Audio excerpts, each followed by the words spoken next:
En el día de ayer intenté mostrarles algunas de las áreas en que la familia se encuentra efectivamente sometida a ataque. Áreas como la educación, áreas como los medios de comunicación, áreas como puede ser la propia estructura de la familia, la propia autoridad dentro de la familia, áreas como la propia legislación que va cambiando e incluso la libertad de expresión. Y después de la exposición de ayer, que seguramente en algún momento podía parecer muy sombría, aunque era muy realista, tengo que abordar hoy cómo nos enfrentamos con ese desafío y cómo nos enfrentamos con ese ataque. Tengo que decirles que vamos a abordar cuatro áreas en las que resulta indispensable enfrentarse con este ataque. Y voy a empezar diciéndoles algo que quizá no les resulte agradable, pero que a mi juicio es innegable. No esperen que ningún político solucione esa situación. Por supuesto, comprendo que no voten ustedes a candidatos que impulsan la ideología de género o impulsan el aborto, etcétera. Eso me parece correcto. Pero no esperen la solución de un político. El político, en última instancia, se mueve por intereses que no suelen coincidir con los verdaderos intereses de la comunidad y va buscando mayorías que le permitan alcanzar el poder o permanecer en él. Con lo cual, a veces en un tiempo increíblemente breve puede cambiar totalmente su orientación. Hace apenas unos meses, en una de las repúblicas hermanas de Hispanoamérica, en el Ecuador, eligieron a un político porque era pro vida y pro familia. Y Lasso, que es el nombre del político, llegó a la presidencia. Y era pro familia, era pro vida, era un católico más que practicante, incluso pertenecía al Opus Dei. Apenas llevaba una semana en el poder, se aprobó una ley de aborto. Apenas llevaba un mes en el poder y en la fachada presidencial apareció reflejada la bandera del arco iris del movimiento gay, exactamente igual que lo hizo Obama cuando llegó a la Casa Blanca. De manera que fíense de los políticos y no corran. Por supuesto, administren su voto, desconfíen de ciertos candidatos, no los respalden, pero no esperen una solución por ahí. La solución vendrá en la medida en la que ustedes puedan cambiar la mayoría y eso obligue a los políticos a escucharlos. Si ustedes piensan que los van a escuchar siendo una minoría social, que además no va con la corriente de los tiempos, despierten porque están soñando. ¿Y en qué cuatro áreas empezamos a defendernos? ¿Qué hacemos para defendernos? Primera área, aférrense a las Escrituras. Si me acompañan a la segunda carta a Timoteo, que es el testamento vital de Pablo, la última carta escrita por Pablo fue la segunda carta a Timoteo. De hecho, el orden de las pastorales, tal como lo escribió Pablo, fue primera de Timoteo, Tito y segunda de Timoteo. Cuando Pablo escribe esto, sabe que le quedan apenas unos días, quizá unas horas de vida en este mundo, y se está despidiendo de uno de sus discípulos más cercanos. Precisamente porque sabe eso, hace unas afirmaciones en el capítulo 3 que nosotros tendríamos que tener muy claras. Capítulo 3 de la segunda carta de Timoteo, versículo 12. Y dice así, del 12 en adelante. Y también todos los que quieren vivir piadosamente en Cristo Jesús padecerán persecución. Timoteo, no te dejes engañar. Eso de que solo van a encontrarse con dificultades en esta vida los cristianos que no tienen fe, no es verdad. Todos los que quieran vivir piadosamente en Cristo Jesús padecerán persecución. Eso no significa que todos van a ir a la cárcel, o que todos van a tener que reunirse clandestinamente, o que todos van a acabar en un campo de concentración. Pero sí significa que de pronto Margarita se convierta en cristiana. Y entonces tiene que oír comentarios en clase como, parece mentira, una chica tan bonita como Margarita y no tiene nada entre las orejas. La muy estúpida ahora dice que es cristiana. O significa que de pronto Armando decidió recibir a Jesús como su Señor y Salvador, y de pronto en casa dicen, parece mentira. Armando, que daba la sensación de que era el hijo más inteligente de esta familia y es el más idiota. Es que no puedes fiarte de las cosas. O significa que estás en el trabajo y te dicen que o mientes o falseas unas cuentas o tienes una calle muy ancha para buscar el siguiente empleo. Todos los que quieran vivir piadosamente padecerán persecución. No el 50, el 25, la 10ª parte o los que no tienen fe. Todos. Porque en este mundo caído, si efectivamente quieres vivir piadosamente en Cristo Jesús, más tarde o más temprano vas a chocar con la gente también caída y no redimida que vive en este mundo. Versículo siguiente, versículo 13. Mas los malos hombres y los engañadores irán de mal en peor, engañando y siendo engañados. Segundo, ten en cuenta esto, Timoteo. No solo es que todos los que quieran vivir piadosamente en Cristo Jesús van a enfrentar persecución, es que no esperes que los malos de la sociedad van a cambiar en masa. Los que difunden mentiras, los que avanzan agendas embusteras, los que engañan, van a ir de mal en peor. Es más, algunos quizá cuando empezaron a mentir sabían todavía distinguir entre lo verdadero y lo falso. Pero a medida que vas mintiendo detrás de un micrófono o delante de una cámara de televisión o en un mitin electoral, llega un momento en que te acabas engañando a ti mismo. Te acabas creyendo tus mentiras. Y esa gente no solo mejora, va de mal en peor. Y para eso no hace falta ver la trayectoria política de Nancy Pelosi, es una regla bíblica. La gente engaña, se engaña y cada vez tiende a ya no distinguir lo que es verdadero de lo que es falso, se engaña. Y uno se imagina al pobre y joven Timoteo leyendo estos 2 versículos y diciendo, está bien, Pablo, ¿y qué hago entonces? Porque si efectivamente todos aquellos que quieren vivir piadosamente en Cristo Jesús van a padecer persecución, y tú eres un ejemplo, estás en una prisión romana, y si además los que engañan es que llega un momento en que no solo engañan a los demás, se engañan a sí mismos, no distinguen lo verdadero y lo falso, ¿qué hacemos, Pablo? Y la respuesta de Pablo es tremenda. Fíjense lo que dice desde el versículo 14. Pero persiste tú en lo que has aprendido y te persuadiste, sabiendo de quién has aprendido, y que desde la niñez has sabido las sagradas Escrituras, las cuales te pueden hacer sabio para la salvación por la fe que es en Cristo Jesús. Toda la Escritura es inspirada por Dios y útil para enseñar, para redarguir, para corregir, para instruir en justicia, a fin de que el hombre de Dios sea perfecto, enteramente preparado para toda buena obra. Si tú me preguntas, Timoteo, ¿qué vamos a hacer? Yo te digo, agárrate a las Escrituras. No es algo que tú oigas por primera vez. Pablo comenta en alguna de sus cartas cómo Timoteo empezó a conocer las Escrituras gracias a su madre y a su abuela. No es que la mamá y la abuela lavaran el cerebro del pobrecito y pequeño Timoteo. Como dice aquí Pablo muy bien, tú las has conocido, pero luego tú te persuadiste. Escuchando a tu madre y a tu abuela, en un momento determinado esas Escrituras que conocías desde niño te convencieron, crearon una convicción y una persuasión en tu corazón.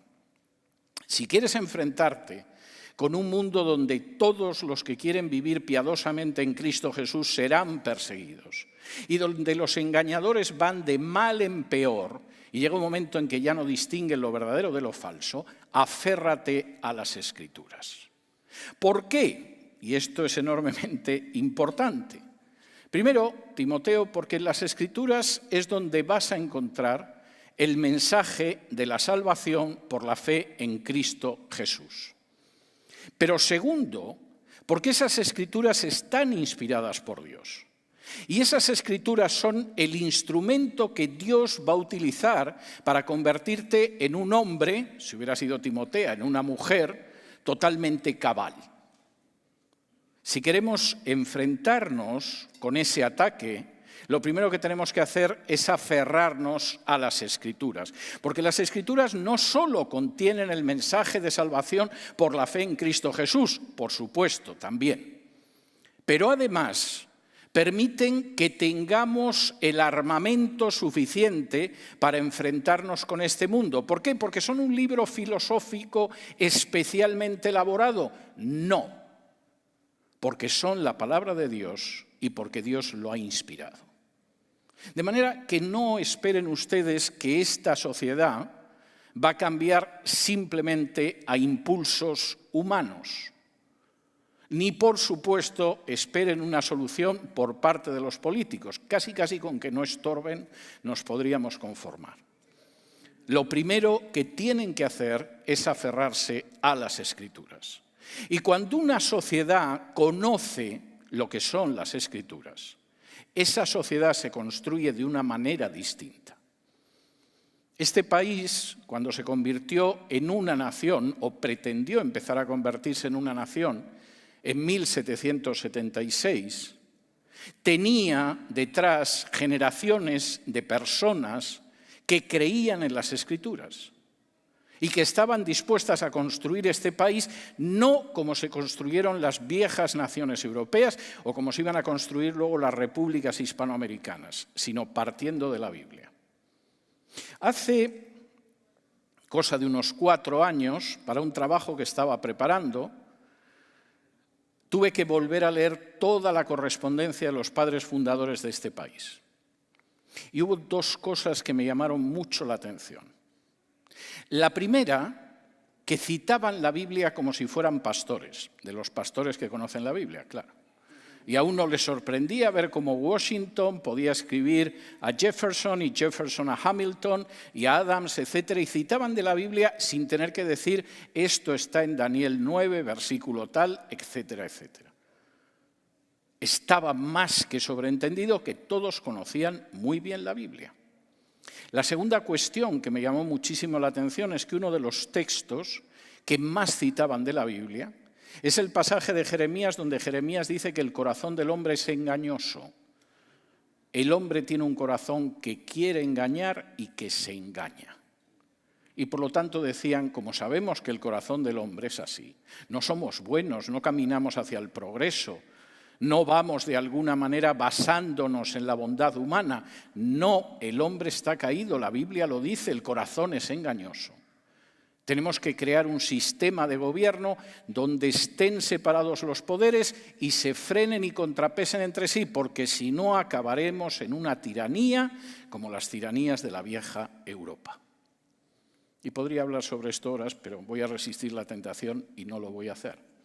Primero, si quieren frenar ese ataque, tienen que aferrarse a las Escrituras y comprender que esta sociedad no va a conservar el sistema actual, aunque sea un sistema en estos momentos herido, si no vuelve a las bases bíblicas sobre las que se construyó. Segundo, y esto es enormemente importante, tienen que asumir la tarea de educar a sus hijos.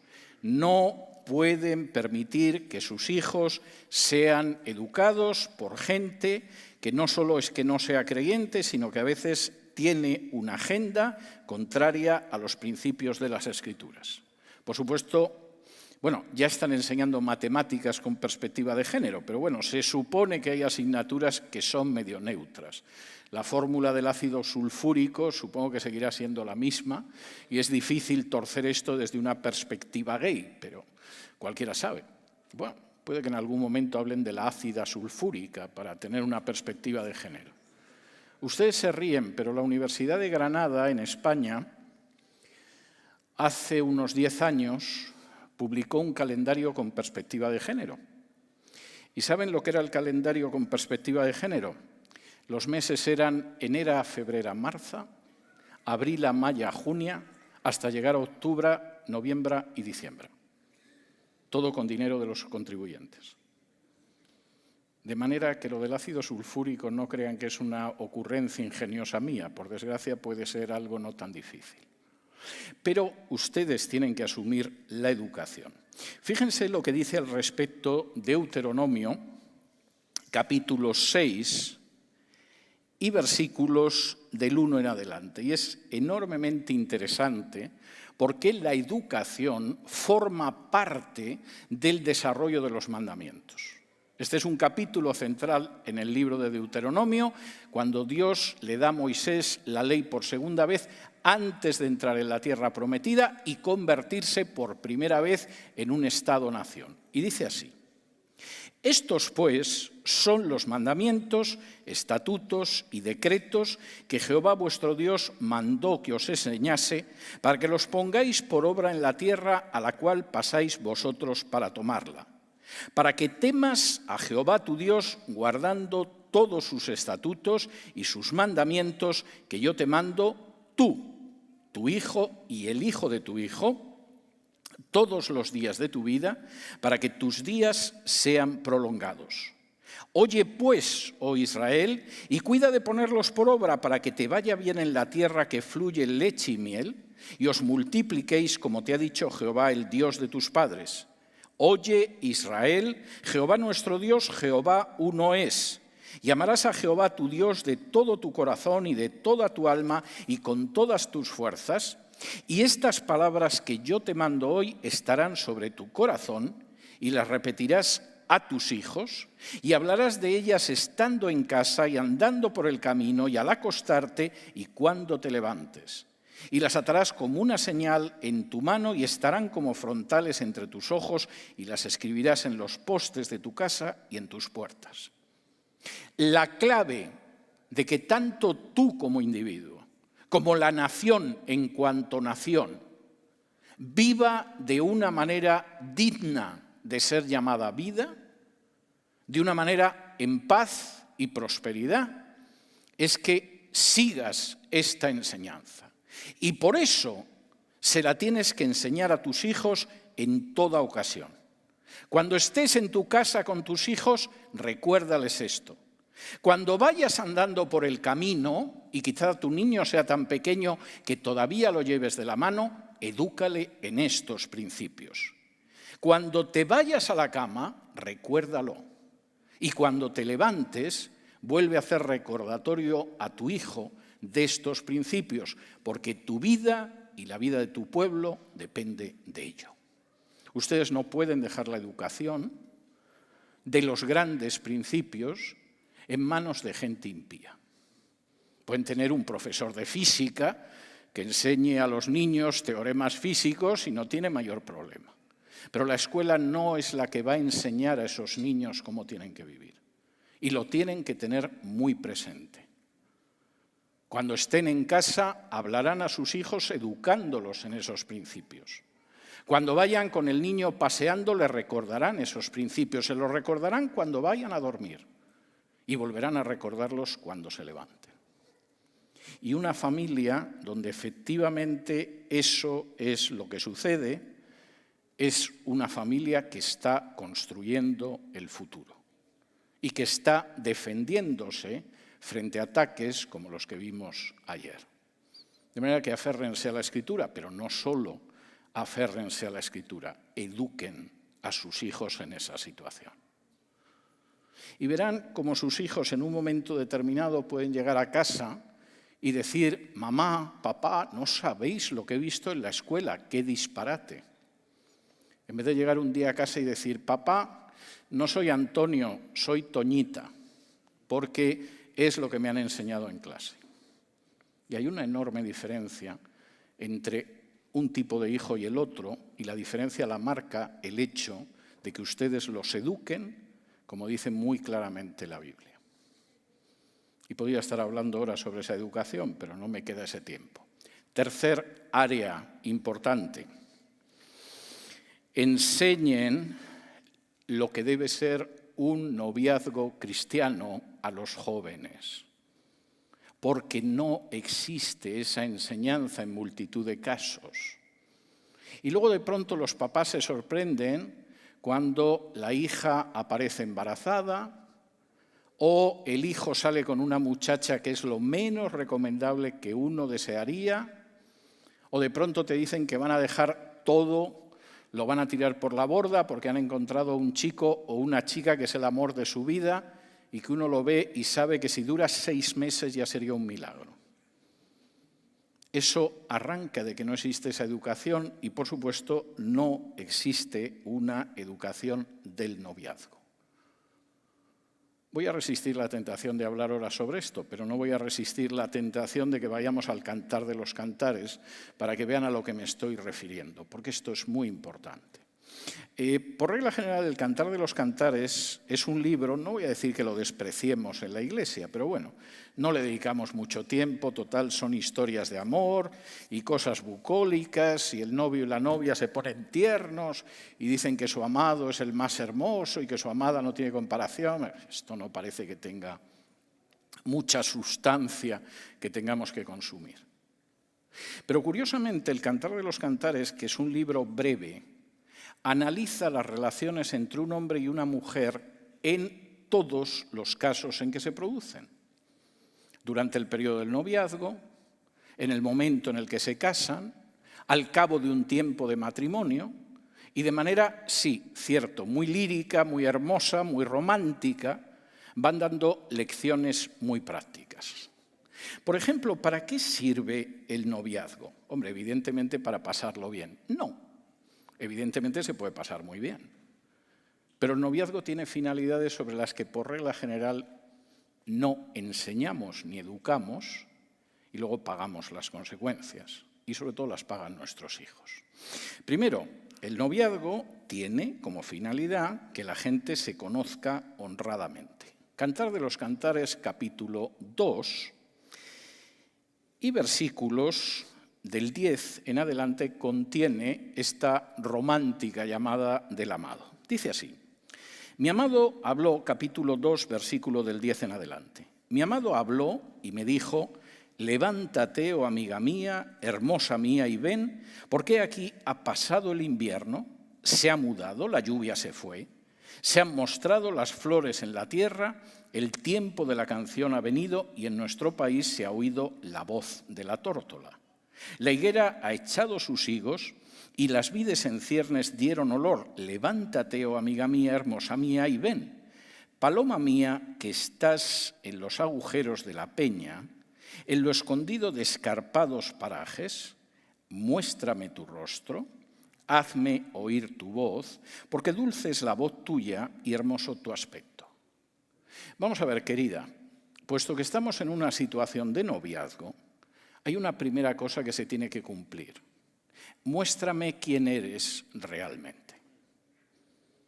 No quiero que me des la imagen de lo que tú quieres que crea que eres. Para eso ya está Facebook, ¿no? Y entonces incluso en Facebook hasta puedes cambiar, si no conoces a la persona, hasta puedes cambiar la foto, ¿no? Entonces uno espera encontrar una muchacha linda de 25 años y se encuentra una señora que ya está con el Medicare. No. Vamos a ver, el noviazgo, en primer lugar, pretende que la gente se conozca. Tú, querida paloma mía, bellísima entre las bellas, lo que vas a hacer es esconderte entre las peñas. Porque sabes que tienes defectos o piensas que si hay partes de tu personalidad que yo no conozco, no voy a seguir cortejándote. Esto sucede también por el otro lado, ¿eh? Amado mío, sería bueno que me dijeras la verdad alguna vez, porque lo cierto es que tú también me das una imagen digna de las redes sociales, es decir, más falsa que $1 de madera. Y la idea, en primer lugar, del noviazgo es muy clara. Claro que podemos vivir un tiempo maravilloso. Los pájaros cantan, la higuera da sus flores. Bien, ¿cómo somos? ¿Cómo eres en realidad? Porque puede ser que nos conozcamos y aunque sintamos una intensa atracción, podamos convertirnos en la pareja más indeseable y más desgraciada de este planeta. De manera que sal de detrás de las peñas y muéstrame exactamente cómo eres, déjame ver realmente tu rostro. Ahora, La educación que estamos dando a los jóvenes para el noviazgo es una educación en la que insistimos que lo primero que hay que aprender es cómo es exactamente el otro y mostrarse como uno es. O por el contrario, es la mejor manera de esconder cómo uno es, porque hija, como descubra cómo eres, olvídate de ese muchacho. O hijo. Pues una de las primeras cuestiones, y luego vienen las quejas, nunca pensé que Marisela era así. ¿Cómo este hombre me pudo engañar de esta manera? ¿En qué estabas pensando, bonita, durante el noviazgo? ¿En engañarle tú a él y resulta que te han engañado? Lo primero es conocerse. Segundo, el noviazgo persigue solucionar problemas. Fíjense lo que dice en el capítulo 2 del Cantar, el versículo 15. Cazadnos las zorras pequeñas que echan a perder las viñas, porque nuestras viñas están en ciernes. Hay problemas que acaban destruyendo una relación matrimonial. Y a veces son problemas que no son tan grandes. Pero si uno no conoce a la otra persona, porque la otra persona se dedica a engañar a su novio o a su novia, si esos problemas no surgen durante el noviazgo y uno caza esas pequeñas zorras, las pequeñas zorras no dejan una vid en pie. Pero es que descubrí que no sabía cocinar y ahora tengo una úlcera del tamaño de un estadio de fútbol. Pues hubiera sido interesante conocer eso. No, es que yo no sabía que él era tan vago. Era tan divertido y me hacía tanto reír que cómo podía yo pensar que luego era tan poco trabajador, con lo gracioso y lo cómico que resultaba y lo que yo me divertía y me reía. Pues ahora vas a tener años para reírte, por lo menos hasta el divorcio. Segundo, ese noviazgo del que tiene que salir un matrimonio fuerte y una familia fuerte, es un noviazgo en el que forzosamente, porque esto es algo tremendo, en el que forzosamente hay que descubrir los problemas que pueden surgir. Es una persona que ama atender a su casa. Es un chico responsable que efectivamente cuidará de una esposa y de unos hijos.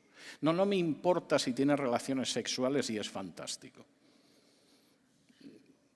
Eso no es algo que tiene su importancia, pero no sostiene un matrimonio. Y el sexo puede ser estupendo, pero cuando de pronto te encuentras con que eres una mujer y las decisiones las tienes que tomar tú, porque tu esposo prefiere tumbarse en el sofá a ver el fútbol y beber una lata de cerveza tras otra, esto del sexo como que va perdiendo parte de su encanto, y viceversa, también con los hombres. Tercero, no solo se trata de conocerse y de solucionar problemas, sino de aprender a honrar a la otra persona. Fíjense lo que dice el libro del Cantar de los Cantares, capítulo 1, y versículos 15 y 16. De nuevo, muy lírico, muy romántico, pero también muy práctico. He aquí que tú eres hermosa, amiga mía, he aquí que eres bella, tus ojos son como palomas. Y él responde, he aquí que tú eres hermoso, amado mío, y dulce, nuestro lecho es de flores. Los novios, entre otras cosas, aparte de conocerse y ver si esa relación tiene futuro, aparte de ir desactivando las minas que puedan haber en esa relación, no sea que exploten durante el matrimonio, se supone que aprenden a honrarse y a respetarse. Es curioso que aquí podría haber dicho, eres hermosa, amiga mía, eres bella, pero también es un poco insoportable. O ella podría haber dicho perfectamente, pues tú eres hermoso, amado mío, dulce, etcétera. Un holgazán increíble. Creo que una de las cosas que me crea más desagrado es un comportamiento que he visto mucho en las mujeres en España. Supongo que se da en otras partes del mundo, pero en el caso de España casi parece que es una marca de fábrica. y es la manera en que las esposas se dedican a ridiculizar a sus maridos en público. A veces están hablando varias esposas y compiten a ver quién tiene peor marido. Pues a mí, Alberto, es que este hombre, ¿cómo es este hombre? Y antes de que diga cómo es este hombre, su amiga le dice, el mío es peor. Bueno, esto parece que es divertido y nos reímos. Pero ¿cómo puede funcionar un matrimonio en el que de manera pública, no en privado, diciendo, cariño, esto no puede ser, esto hay que cambiarlo, etcétera, sino en público, compiten por mostrar hasta qué punto su esposa o su esposo son una calamidad? Eso genera heridas. Y esas heridas en algunas ocasiones acaban matando el matrimonio. Y una de las cosas que hay que aprender en el noviazgo es el respeto y la honra hacia la otra persona. ¿Es algo que enseñamos a nuestros hijos? O a lo mejor nos limitamos solo a decirle, oye, ten cuidado con la chica hasta que está saliendo, no la vayas a dejar embarazada, que tú no sabes el problema que hay. Porque la enseñanza del noviazgo, y ahí empieza la familia, implica que os vais a conocer. Implica que vais a descubrir los obstáculos que hay y quizá tengáis que llegar a la conclusión de que no sois el uno para el otro, e implica aprender a honrar y respetar pública y privadamente a la otra persona. Implica una cuarta cosa más, y esto ya en esta sociedad es absolutamente intolerable. Implica no mantener relaciones sexuales hasta después de la boda. Y es muy curioso cómo en el Cantar de los Cantares esto aparece una y otra vez. O sea, no es un problema de ahora, que un hombre y una mujer se sientan atraídos sexualmente y quieran mantener relaciones sexuales sin estar casados. Yo creo que eso desde los hijos de Adán y Eva seguramente. Pero es curioso cómo el Cantar de los Cantares lo contempla. Por ejemplo, en ese capítulo 2, donde están hablando los novios, de pronto la chica sabe que siempre tienes una amiga que te va a decir, ¿te has acostado con tu novio? Y si tú le dices que no, te dice, ¿pero cómo es posible? Si ya lleváis viéndoos 2 semanas. ¿Qué dice el Cantar, capítulo 2 y versículo 7? Fíjense en la manera en la que habla la noviecita, que está esperando a que venga el novio para conocerlo y descubrir las zorras que destrozan las vides. Y dice así, capítulo 2, versículo 7.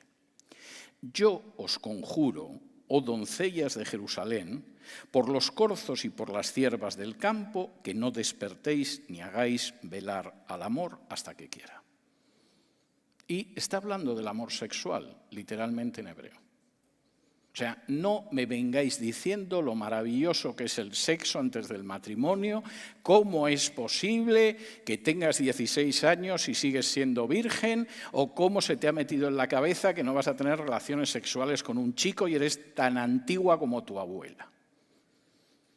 La muchacha se adelanta a eso y les dice, os estoy conjurando, la palabra es una palabra muy fuerte, para que no despertéis ese tipo de amor hasta el momento en que tiene que despertarse. Y por cierto, esta advertencia se repite en el capítulo 3 y versículo 5, en el capítulo 8 y versículo 4, es algo enormemente importante. Ahora, no piensen ustedes que porque voten a un candidato republicano y conservador, esta sociedad va a defender a la familia, les va a ahorrar problemas, si ustedes no se aferran a las enseñanzas de la Biblia, si no educan a sus hijos a todas horas en esas enseñanzas, y si no les dicen lo que tiene que ser un noviazgo digno de tal nombre. Porque puede ser el candidato más conservador, visitar las iglesias evangélicas para pedir el voto, de paso también algunas parroquias católicas, y cosas por el estilo, y eso no cambiará la sociedad, ni va a cambiar la vida de su familia, ni va a cambiar la vida de las familias de sus hijos. Cuarto, hay que vivir matrimonios bíblicos. Yo supongo que es más fácil pedir el voto para determinados candidatos, pero nadie dijo que fuera fácil. Simplemente hay cosas que funcionan y cosas que no. Y pretender que de pronto les van a solucionar a ustedes determinados problemas los políticos es ingenuo, pero además no es cierto. Y no pueden quitarse de encima esa responsabilidad. Si no viven matrimonios de acuerdo a la enseñanza de la Biblia, no se sorprendan de lo que va a pasar con sus hijos. Y ayer daba estadísticas en este sentido de lo que pasa con los hijos, varones y hembras. Y la Biblia es muy clara en cuanto al matrimonio. Podría también estar hablando horas sobre esto, pero me voy a detener en un texto que generalmente se suele leer pésimamente, muchas veces se lee pésimamente, y que está en Efesios capítulo 5, donde efectivamente la descripción del matrimonio es bastante clara y bastante práctica. Yo no sé por qué hay gente que se queda enganchada solo en un versículo y no avanza por ningún lado. En Efesios capítulo 5 dice así desde el versículo 21. Dice, someteos unos a otros en el temor de Dios. Esto queda fantástico porque si ahí acabara Pablo la exposición, todos estamos contentos, pero Pablo era un sujeto molesto que se dedicaba a entrar en cuestiones prácticas en las que vivimos todos. Y en vez de detenerse en someteos los unos a los otros, añade, las casadas estén sujetas a sus propios maridos, como al Señor, porque el marido es cabeza de la mujer, así como Cristo es cabeza de la Iglesia, la cual es su cuerpo y Él es su Salvador. Así que como la Iglesia está sujeta a Cristo, así también las casadas lo estén a sus maridos en todo. Maridos, amad a vuestras mujeres, así como Cristo amó a la Iglesia y se entregó a sí mismo por ella, para santificarla, habiéndola purificado en el lavamiento del agua por la palabra, a fin de presentársela a sí mismo una iglesia gloriosa que no tuviese mancha, ni arruga, ni cosa semejante, sino que fuese santa y sin mancha. Así también, los maridos deben amar a sus mujeres como a sus mismos cuerpos. El que ama a su mujer, a sí mismo se ama, porque nadie aborreció jamás a su propia carne, sino que la sustenta y la cuida, como también Cristo a la iglesia. Porque somos miembros de su cuerpo, de su carne y de sus huesos. Por eso dejará el hombre a su padre y a su madre, y se unirá a su mujer, y los dos serán una sola carne. Grande es este misterio, mas yo digo esto respecto de Cristo y de la Iglesia. Por lo demás, cada uno de vosotros ame también a su mujer como a sí mismo, y la mujer respete a su marido.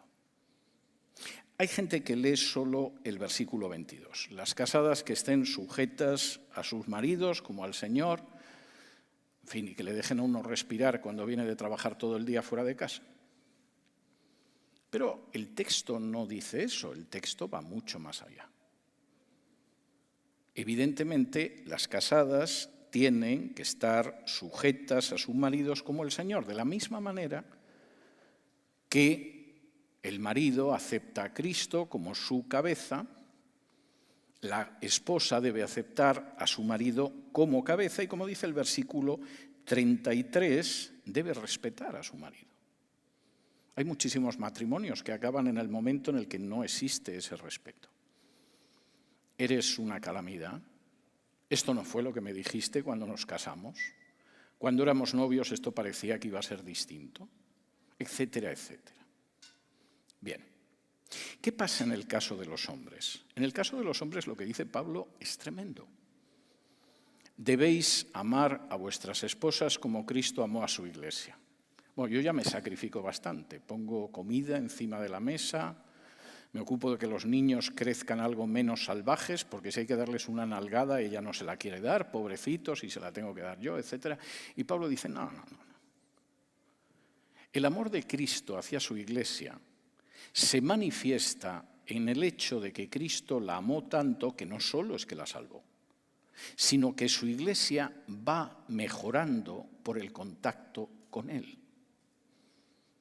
Cristo amó tanto a la iglesia que es verdad, dio su vida por ella, se entregó en sacrificio expiatorio, pero ese amor es un amor que va transformando a su iglesia. Si su iglesia atiende, se va convirtiendo en un ente que no tiene mancha, ni arruga, ni cosa semejante. Pregunta: ¿la vida del marido con la mujer va mejorando a la mujer con el paso de los años? ¿Va sacando lo mejor que hay dentro de esa mujer? ¿Va extrayendo quizá cosas que cuando se casaron o eran novios eran pequeñitas, pero que con el curso de la vida de matrimonio ha ido creciendo y esa mujer es mucho mejor? Y de pronto puede mirar hacia atrás y decir, ¿cómo era yo cuando tenía 21 años, pero 20 años después? Bueno, sí, tengo más arrugas y quizá más libras de peso, pero ¿cuánto he avanzado en esta vida y cuánto le debo a mi marido que me ha ayudado a sacar lo mejor de mí misma? Es lo que Pablo está diciendo aquí. Ahora, cuando el niño que está en casa y que acaba de venir de un taller en la escuela con un drag queen y se ha encontrado un sujeto de 2 metros pintado como una puerta, con unos zapatos de este alto y diciendo que eso es lo más normal del mundo, llega a casa, se encuentra con unos padres que efectivamente se quieren, que han ido puliéndose el uno a la otra y la otra al uno durante años, y llega a casa y dice, menos mal que vengo con papá y mamá porque estoy todavía que no me repongo de lo que he enseñado en la escuela. O llega a la casa todavía intentando reponerse de lo que ha visto en la escuela y el espectáculo que tiene en casa es hasta más entretenido. Porque lo que dice Pablo es muy real. Hay un inmenso misterio en el amor entre un hombre y una mujer. En buena medida los ataques contra la familia han terminado siendo más fáciles porque muchas familias son disfuncionales. No se basaban en principios bíblicos. No recibieron una educación bíblica, no tuvieron un noviazgo bíblico y no han desarrollado una vida de acuerdo a los principios de la Biblia. Y por lo tanto no resultan nada atractivo. Hace una semana se puso en contacto conmigo un amigo de España. Me dice, bueno, estamos en una situación en España que no te la imaginas. Y yo pensé, por supuesto que me la imagino, pero te escucho. Me dice, bueno, mira, ya no es que las parejas jóvenes no se casan. Dice, no se quiere casar nadie se casa.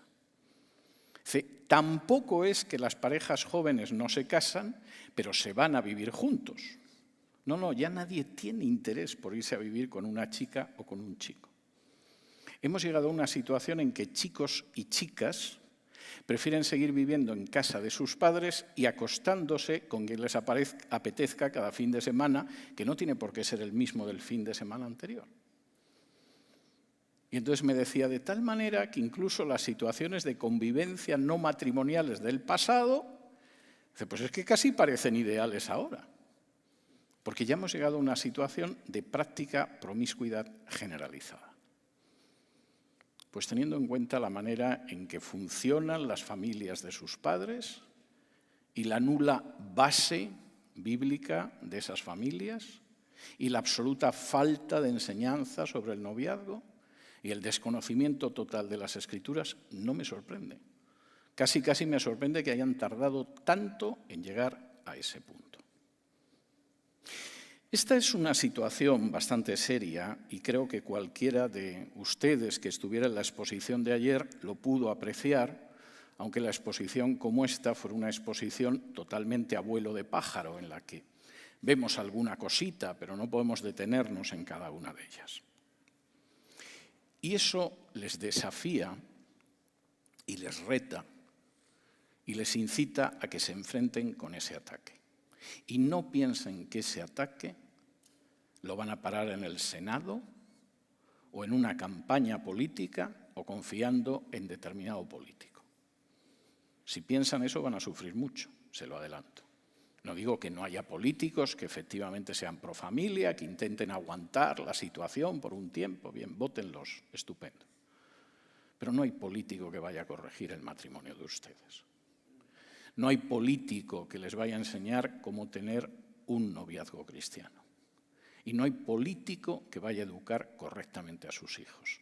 Eso es tarea de ustedes. Y si ustedes efectivamente se aferran a la Biblia cada día, si efectivamente educan a sus hijos cuando salen a pasear con ellos, cuando están en casa, cuando se levantan, cuando se acuestan, si tienen adolescentes y jovencitos a los que ya les han indicado cómo tiene que ser un noviazgo y por qué y para qué es un noviazgo, y si encarnan ustedes en su vida matrimonial eso, ese ataque lo van a frenar. Incluso se van a sorprender de la manera en que sus propios hijos van a reaccionar frente a algo que saben que está mal, porque sus padres los han educado desde muy pequeños en la enseñanza de las Escrituras. Ese es el desafío.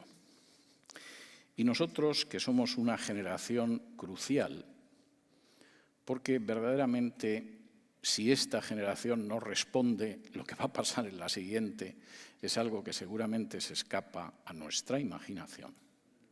Nosotros, que somos una generación decisiva y crucial, tenemos que responder a ese desafío.